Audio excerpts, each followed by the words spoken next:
Welcome to the affordable XIAOMI Redmi 10A, and I'll show you how the fingerprint scanner tests on this device. So I just set up my fingerprint here to the scanner on the back side of our phone, and now I'll make a couple of tries to unlock the device with my fingerprint, and we'll see how fast this feature is and does it works. So let's start.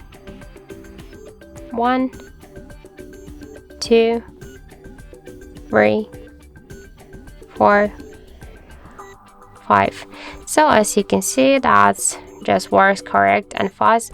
I just literally simple touch it with my fingerprint, and just with one simple touch we can unlock the device less than in 1 second. This is the really good result.